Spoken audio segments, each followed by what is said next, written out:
Hello friends, good afternoon. অনেক দিন পর ভিডিওতে আসলাম। আজকেও আমি একটা লাঞ্চ থালি নিয়ে এসেছি। তো দেখো, এখানে গরম গরম ভাত ধোয়া উঠছে এখনও। আর ভাতটা আগে বেড়ে নিই। তারপরে দেখো, উচ্ছে কুমড়ো পেঁয়াজ দিয়ে বটি, যেটা আমি প্রচণ্ড ভালোবাসি। তো সেটা করেছি। গরম ভাতে তো ভালোই লাগবে, এর সাথে একটা কাঁচা লঙ্কা নিয়ে নেবো।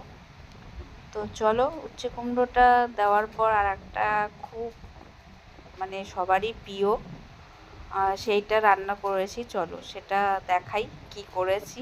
দেখো, এখানে আছে কষা কষা ডিম। আর আমার একটু আলু না দিলে চলে না, তো ওই জন্য দেখো ডিমের কারিটা করেছি আলু দিয়ে। তো এটা বেড়ে নিয়ে আমি তারপরে গরম গরম ধোয়া উঠছে সেই ভাতের সাথে আগে উচ্ছে বটিটা খাবো, পেঁয়াজ দিয়ে যে করেছি। আর একটু গ্রেভিটা নিয়ে নিচ্ছি। গ্রেভিটা আমার খুব ভালো লাগে ভাত খাওয়ার পর শুধু শুধু খেতে।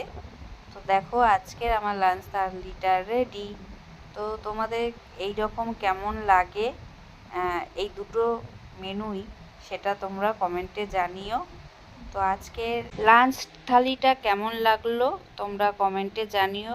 আর এই রকম কারা ভালোবাসো সেটাও কমেন্টে জানিও। চলো, টাটা।